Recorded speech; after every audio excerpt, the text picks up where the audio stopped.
Hey guys, how's it going? This is gonna be your video, your homework for class on for Thursday's class.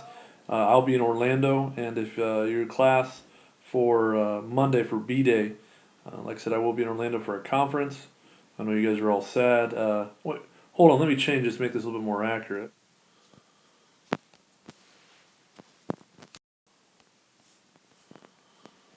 That's a lot better. Here, this is more like Orlando for you. So hopefully you enjoy these videos. There are three. Watch the first two for class, and the third one is for homework.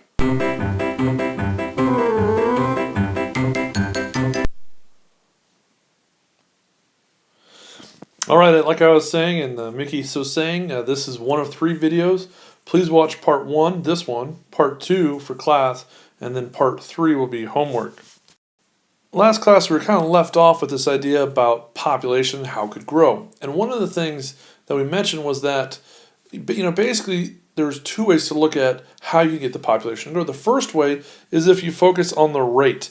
In other words, the more offspring you're going to try to produce as many as possible. Your focus to increase population is to increase the rate at which growth occurs. Okay, and basically it's kind of like a logistic equation. We're going to see this dramatic increase based on rate.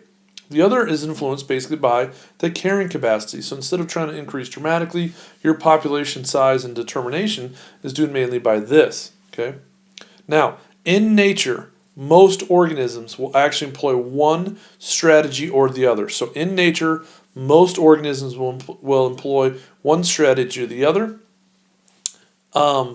Sometimes there are organisms that will employ a strategy somewhat between those two extremes, or what will happen is they will actually change from one strategy to the other strategy some point during their life. And so depending on their environment, if their environment changes during one portion of their life, they might be a K strategist, another point they might be R. We tend to see with organisms that they might, kind of have a real stable population, conditions, environment change in their favor, boom, R strategy, they're going to increase growth rapidly. All right, so the difference between the two strategies. The first is R strategist. Typically things that will be doing that will be things that are bacteria, annual plants, things that will grow once every year, you got to replant them, and a number of species of insects tend to be R strategists. The cockroach tends to be an R strategist as well. The way you can think about that is R strategists, they like exponential growth, rapid, very boom-bust type philosophy. They'll have these very large, temporarily large populations, and then all of a sudden a crash in a population. You can think about that with, a disease in your body, the bacteria. Huge increase causes you to get sick, and then all of a sudden it dies off.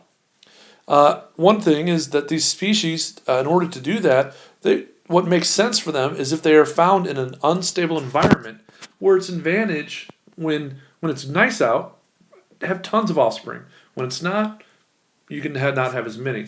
So those species will typically be found in unstable environments where there is an advantage to reproducing quickly when the conditions are favorable.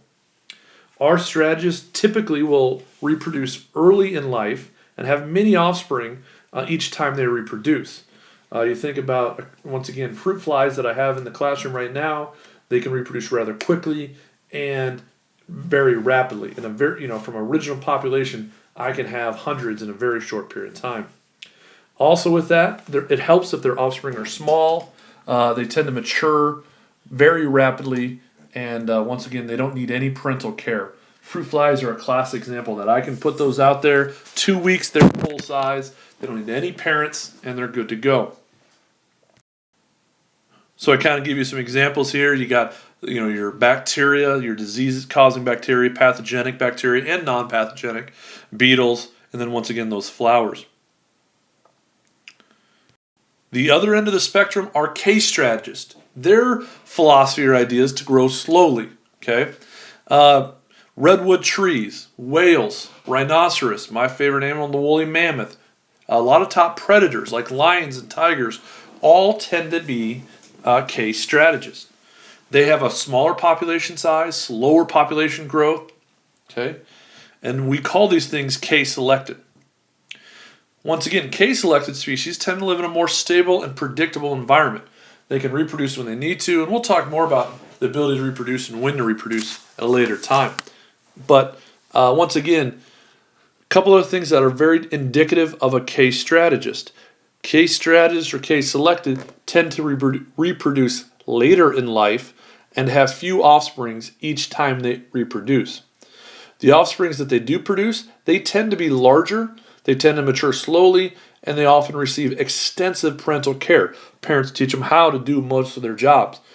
Now, once again, our strategists, they don't have any parental care, so most of any behaviors they have must be innate, meaning that they were born with it. Where case strategists are going to have a lot of learned behaviors. Examples of case strategists are things like plants, animals, things like that.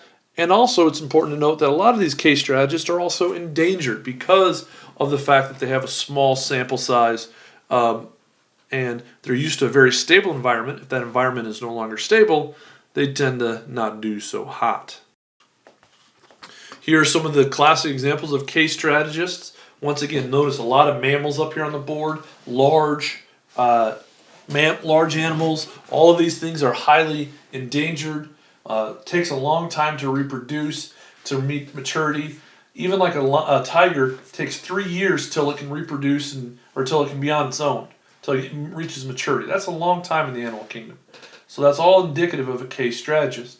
Now I used mammals as an example in all these, but mammals aren't the only thing that are case strategists. Think about it for yourself, something that's large, takes a long time, that isn't a mammal.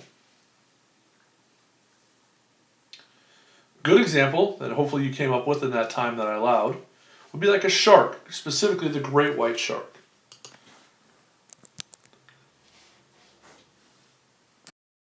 All right, when you look at a case strategist or an R strategist, if you look at this, which one would you say that fits?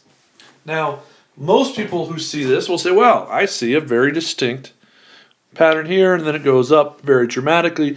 This has to be an R strategist. Now, this is what I'm showing you is actually the human population. And if you notice, we were case strategists for a long period of time with a very slow growth, indicative of our environment, in a very stable environment. And now all of a sudden, because of changes in agriculture and modern medicine, we see this dramatic exponential growth. Hopefully, we're not our strategists because, yeah, we do have this increase in size, but the other side of the coin is that we're going to have the downward bubble as it bursts as well. Once again, that adds on to a little bit of what we talked about in class. Our next video is going to be about how populations actually evolve and using a little math. Before you start that video, you might want to get another sheet of paper to do some scratch work and also a calculator. Obviously, you can use your phone as well. Adios.